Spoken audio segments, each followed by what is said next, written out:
Okay, great. All right, so hello everyone. Welcome to this afternoon's program, the American Job Center's virtual career series, Resume Workshop. This is the first of three programs in this series. Today's will focus on building your resume. So without further ado, the Southwest Suburban Cook County American Job Center. Thank you so much, Duke. Hello, everyone. My name is Hugo Avila. I am the coordinator of business services for the Southwest Suburban Cook County American Job Center. We are funded by the Chicago Cook Workforce Partnership, which is the local workforce board for the Cook County area.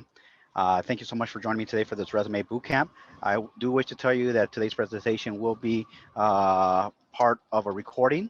And so we will be providing you the full detailed presentation link so you can actually access the full details with a lot of supported documents.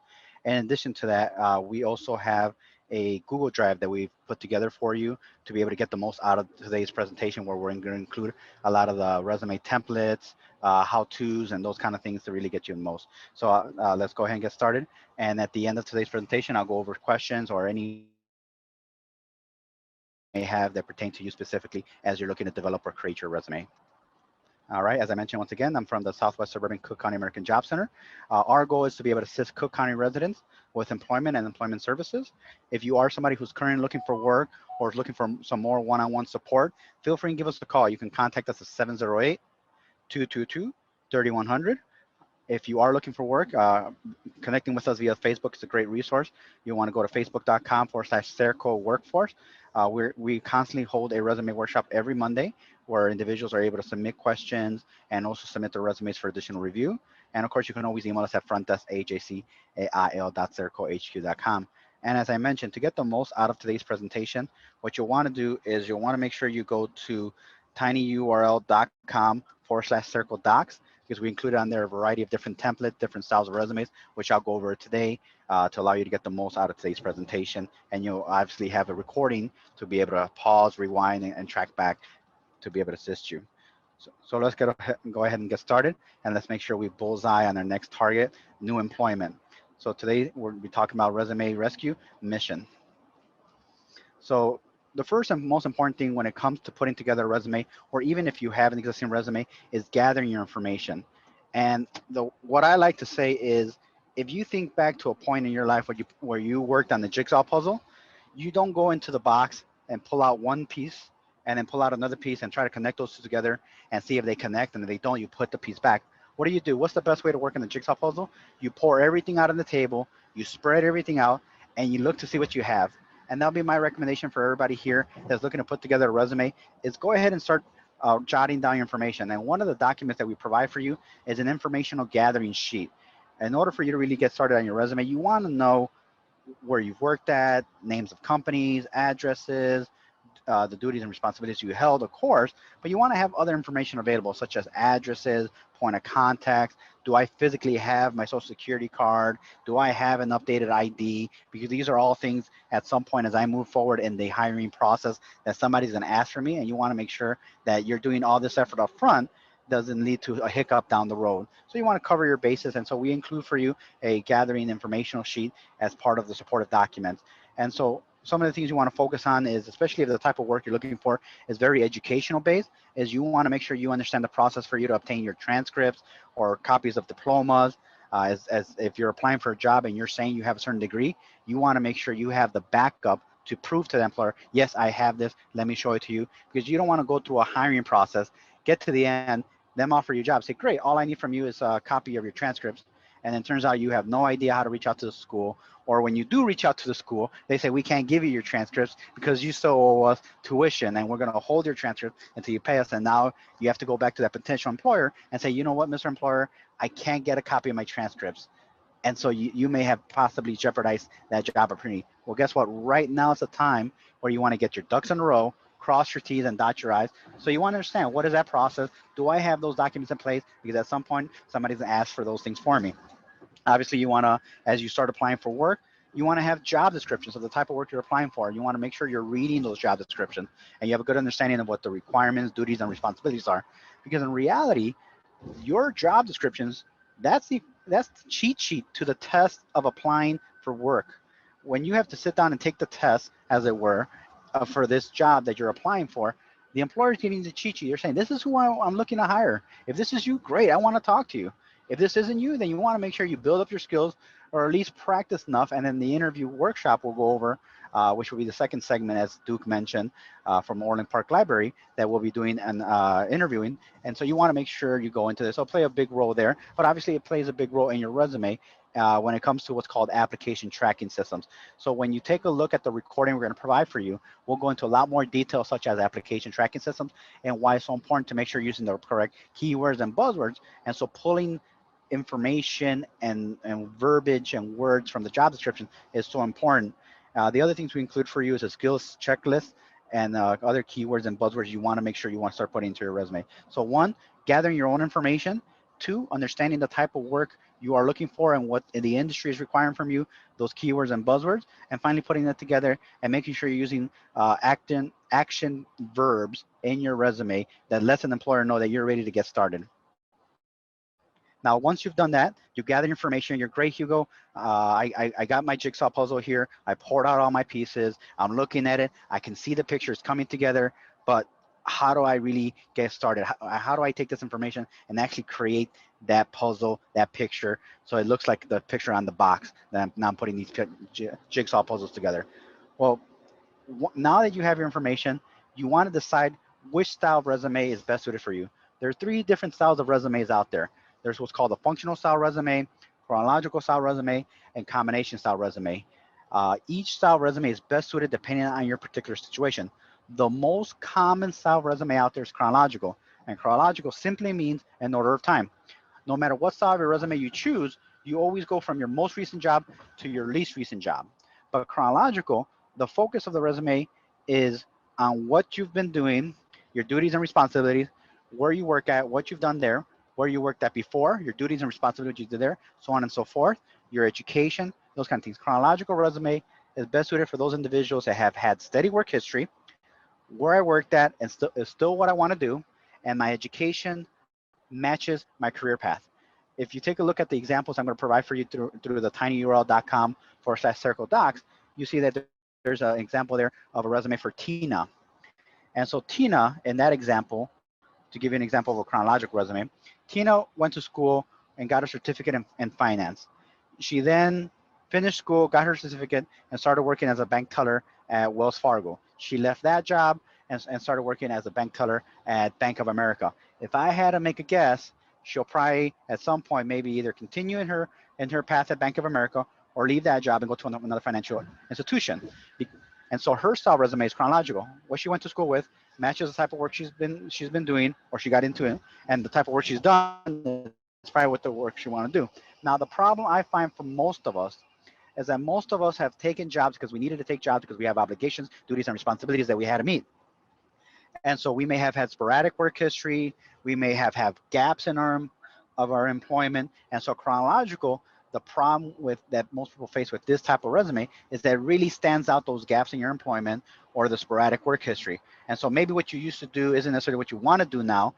With everything going on with the pandemic, COVID-19, a lot of people have lost a lot of employment. A lot of you that are joining us for this particular workshop may have been infected by this pandemic. And so the industry that you're working on may have been severely impacted. So it may be very hard to get back into the industry. So you may be looking now to make a change or pivot to a new type of job, a new type of industry. So if your resume was chronological, then the assumption I would have as an employer is that that's the type of work you're looking to do. So what can you do? You can change it to what's called a functional style resume.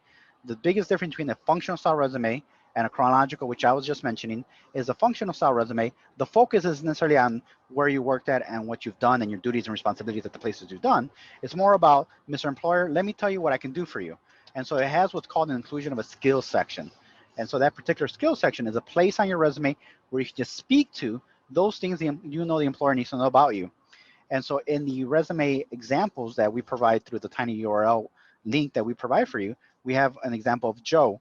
And so we see on there that Joe, that he worked at Goodwill and Flood Victims Unit, but there isn't a lot of detail there because the important isn't necessarily on where he worked and what he'd done, but there's a lot of information provided in the skills section where it's categorized. And so he's categorizing his skills, such as his assembly experience, his welding experience, because that's the type of work he's applying for. So he's saying, Mr. Employer, I don't want to talk to you about what I did at Goodwill, which is probably a retail type establishment, customer service space, because that's not really going to be relevant for the type of work I'm looking to do in a more warehouse manufacturing manufacturing production, but let me tell you about the experience I do have in assembly or in welding because that's the type of work I'm interested in.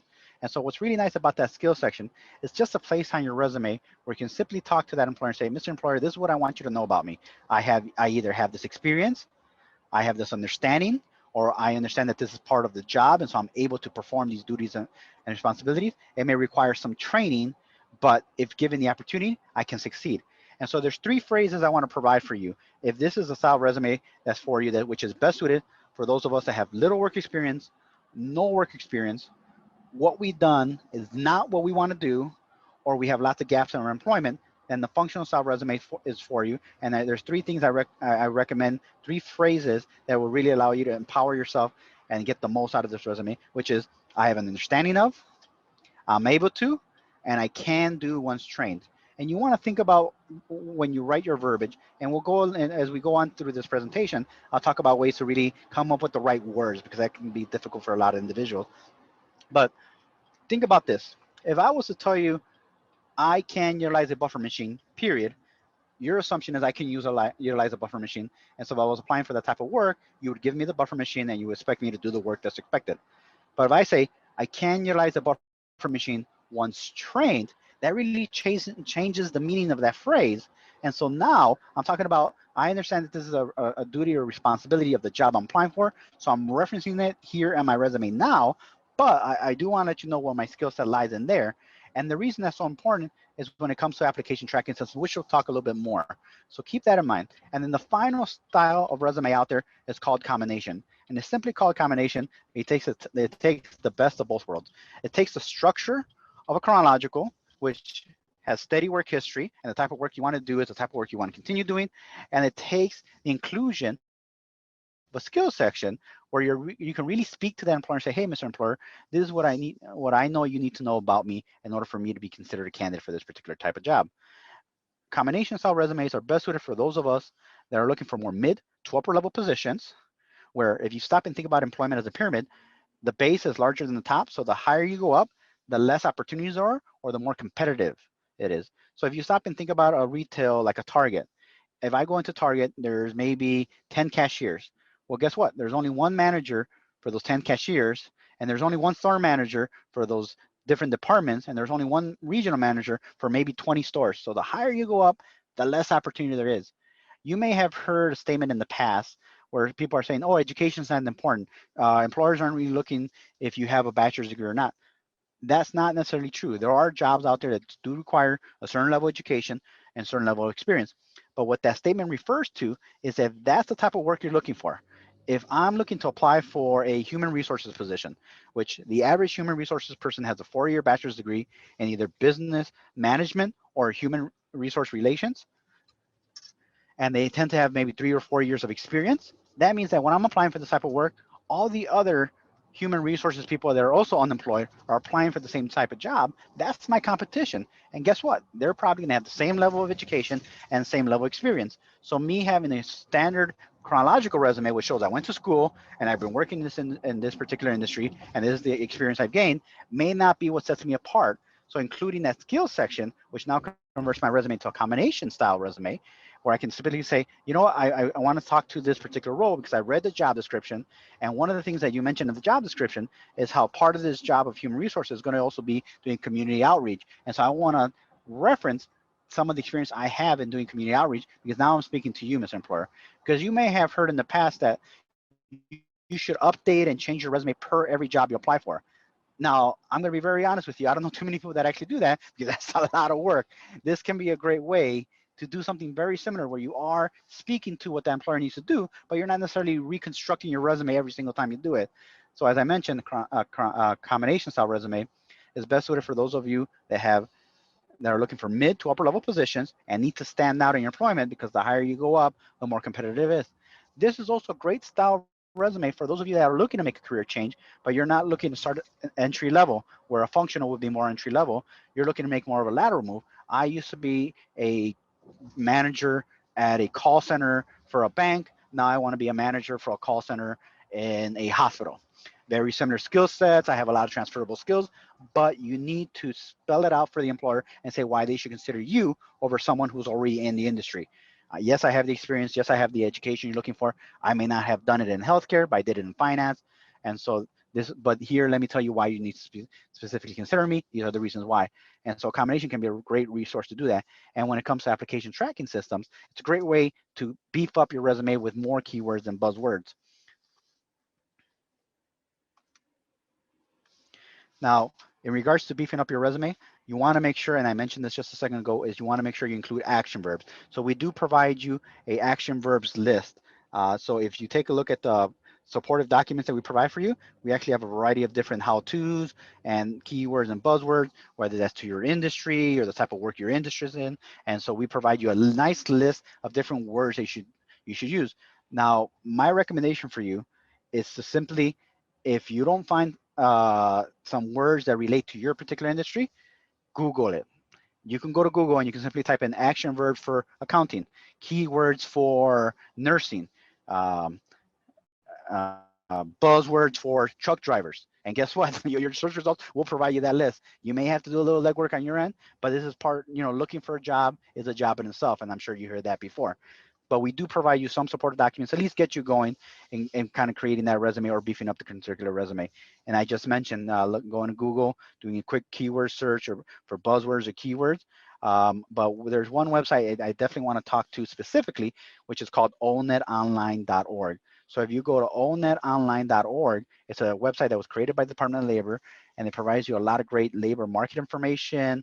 A lot of employers use this particular website to help them create job descriptions. So this can be a great place to go to in order for you to really come up with the words. Because I know sometimes when people are looking to create their resume or update their resume, one of the most difficult things is coming up with the way to describe something to someone else when you're like, I've worked and I've been doing this type of work now for the past 10 years. So I know what I do, but I can't come up with the words to describe to someone else that doesn't know what I do in order for them to make the connection, say, oh, then you're a great fit for our particular role. So OwnNet Online is a great website that I definitely recommend. So what you simply do is you go to OwnNet Online. On the top right-hand side, you do quick search. You type in your job title. Once you do a job title search, it'll give you multiple selections, assuming based on the best option available. So if I typed in machine operator, I see that there's all these options available. And to be specific, I was doing a mail clerk machine or a CNC machine. So I click on CNC machine. Once you click on it, it actually gives you what the tasks are, gives you a little preview, and you can expand that preview for more details. And so we see here, once I clicked on that preview, it gives me here that a CNC operator observes the machine, operations detect workpieces, defects, and machine malfunctions. I set up and operate machines such as lathes, cutters, and shears. Well, guess what? I'm a firm believer in not reinventing the wheel here. So they've already provided you the content and the verbiage for you to use. A little copy and paste can go a long way, but my big disclaimer here is make sure everything you put on your resume is accurate and truthful. So let's take a look at this example. Observe machines operated to detect workpiece defects. Well, guess what? Maybe I did observe machines, but my responsibility wasn't defects. So I would copy and paste observe machines operations and the end, right? I can expand on this by saying observe machine operations and am able to detect workpieces once properly trained. Why is that important? Because it's so important when it comes to application tracking systems. And I keep on teasing it, but we'll talk about it in a minute. And so we take a next example here, set up and operate machines. Well, if I have experience doing that, I can say experience setting up and operating machines and then continue with the rest. Maybe I didn't use cutters. I remove that. So you have to use your better judgment here. Make sure you read the content, but a little copy and paste here can go a long way to make it a little bit easier for you. But I did mention that we do provide some different templates for you. And I do have specifically some resumes specific to certain industries because we do get a lot of demand for, say, nurses or CDL, truck drivers. And so I actually have some resumes that I've put together specifically for those particular industries. So it's just a matter of popping in your information, name, address, and reading through it and making sure everything's correct and accurate to you, who you are in your particular scenario and situation. Now, in regards to application tracking systems and tactics, we do go into a lot more information in the link that you'll be provided to, but there's a couple of things I do want to reference right now. So there's something called application tracking systems. These are pieces of software that companies are using nowadays to track people that apply for jobs. And what they do, to put it simply, is when you submit your application for a job, a piece of software at the company's website when you apply online is going to scan your resume and it's going to look for keywords and buzzwords. And based on your usage of those keywords and buzzwords, it's going to determine whether you qualify or don't qualify. Let me give you an example. If I went to school to get my CDL license, I finished school, I got my license from the DMV, great, now I'm looking for work as a truck driver.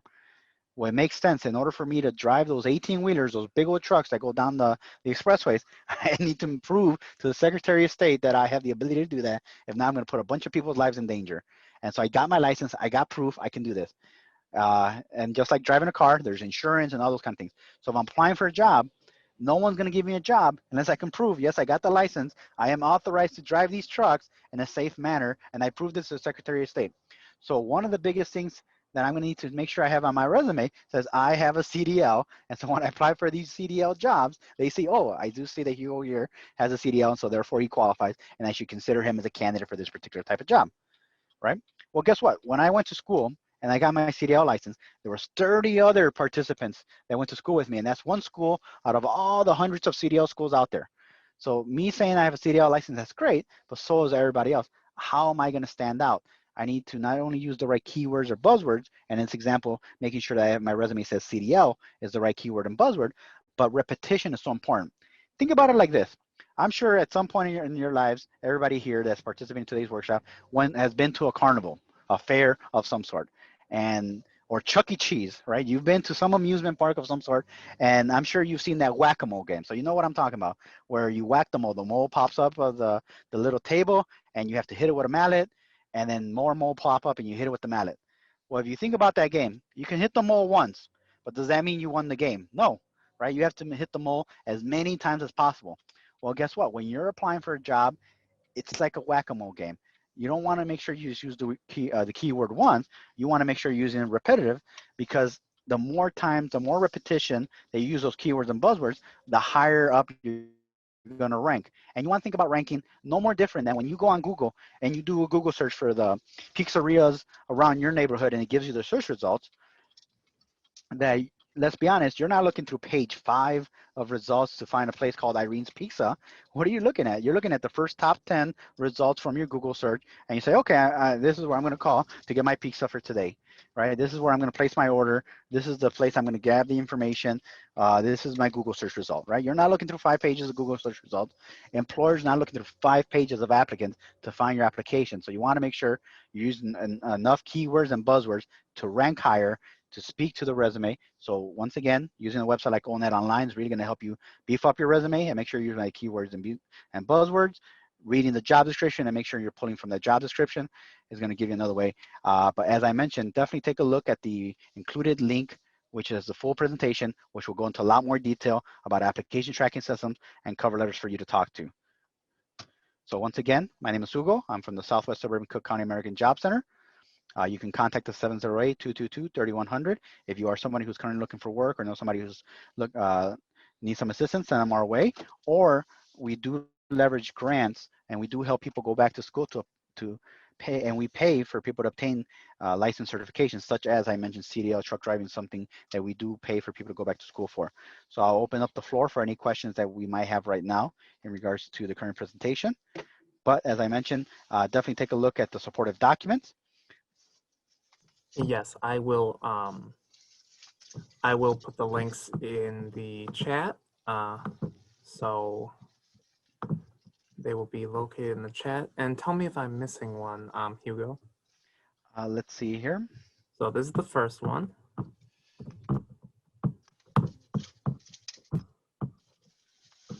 Okay, and I will be putting the second one shortly.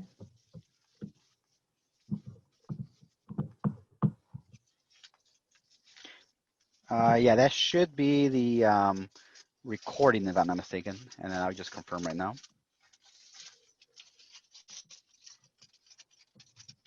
Yeah, so that's the full recording, which I definitely recommend everybody taking a look at that. So I'll go over the presentation I just did right now in regards to the different styles of resume right there, but there's a lot more detail in regards to application tracking systems. I definitely think everybody can take advantage of. And then we also go over cover letters, and that's really a nice stepping stone to the next presentation that we'll do next month in regards to interviewing. All right, and I think this is also the next one, if I'm not Yes, mistaken. Absolutely right. So this tinyurl.com/circle docs is where you'll go to and you'll find a lot of supported materials. So let me go ahead and open up. So just to confirm, you should be able to see a Google Drive right now in front of you. Is that right, Duke? Oh, I'm sorry, one moment. Yes. Okay, so if you were to click on tinyurl.com/circle doc, this is a Google Drive that we put together for all the participants here today. And so we not only included different styles of resumes and templates on there for you, but I have that informational sheet that I referenced earlier, organization, and there's a lot of supportive materials. This is also going to be the same folder that you'll use and access for the interviewing workshop. So if you want to get a little sneak peek to what that interview workshop is going to look like, you'll see a lot of the content supporting materials here as well. And so you see here, we got the action verbs, your keywords. We go into things such as interviewing on here, which will be the next presentation, not to kind of steal a little bit of my thunder from the next one, but you see a lot of great materials. Not only do I include here some how-tos on cover letters, but I also include cover letter templates, which I also find a lot of people tend to have issues with the cover letters because it's nothing that's ever really been discussed like the way we're discussing resumes right now. But we do talk about them in full detail. And so if you click on the first link that Duke provided from Orland Park Library, that'll give you the full presentation, which will go over the cover letters as well. So I'm ready to open up the floor for any questions from any of our participants. All right, and I do want to just give a quick reminder that there will be 2 more of these, and the next one is October 7th at 3 p.m. And the third one, the last of the series, is November 11th at 3 p.m.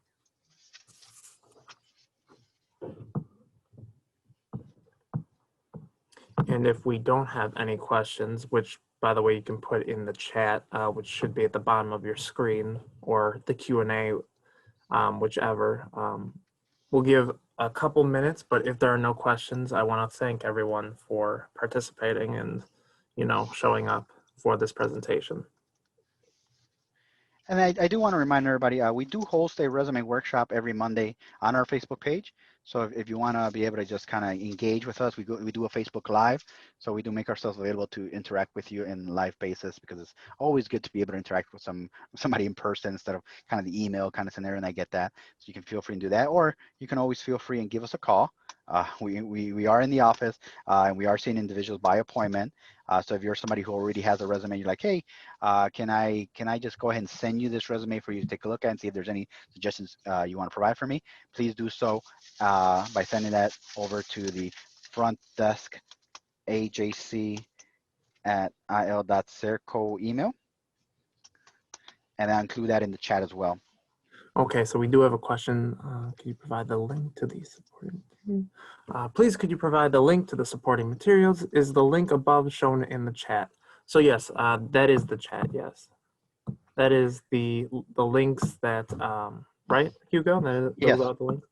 Yeah, so the first link, which is the long Google drive.google/file and so on and so forth, that link will give you access to the full presentation, which I just went over, plus the additional details that we didn't cover just to make space for the question and answer segment here. And then the second link, which is the tinyurl.com/circle docs, is the link that'll take you directly to the Google Share Drive, where I just went over quickly, where you'll see a lot of that supportive document material that we've compiled and collected for everybody here. Okay, perfect. Awesome. Thank you so much, Olga. Well, if there aren't any more questions, the Orland Park Library wants to thank the Southwest Suburban Cook County Job Center, American Job Center, for putting on this series with us. And yeah, we thank you very much. Oh, no, thank you so much. I look forward. And then, of course, always feel free to reach out to us at 708-222-3100 or email us at frontdeskajc@il.circohq.com. And I just realized I misspelled .com. So let me just rewrite that just for the old sake, because I know it bothered me. And feel free, you are the host, so feel free to simply, you can end the meeting for us right now. Oh, thank you so much. Thank you. Thank you. Take care. Enjoy the day. You too. Thank you. Bye-bye.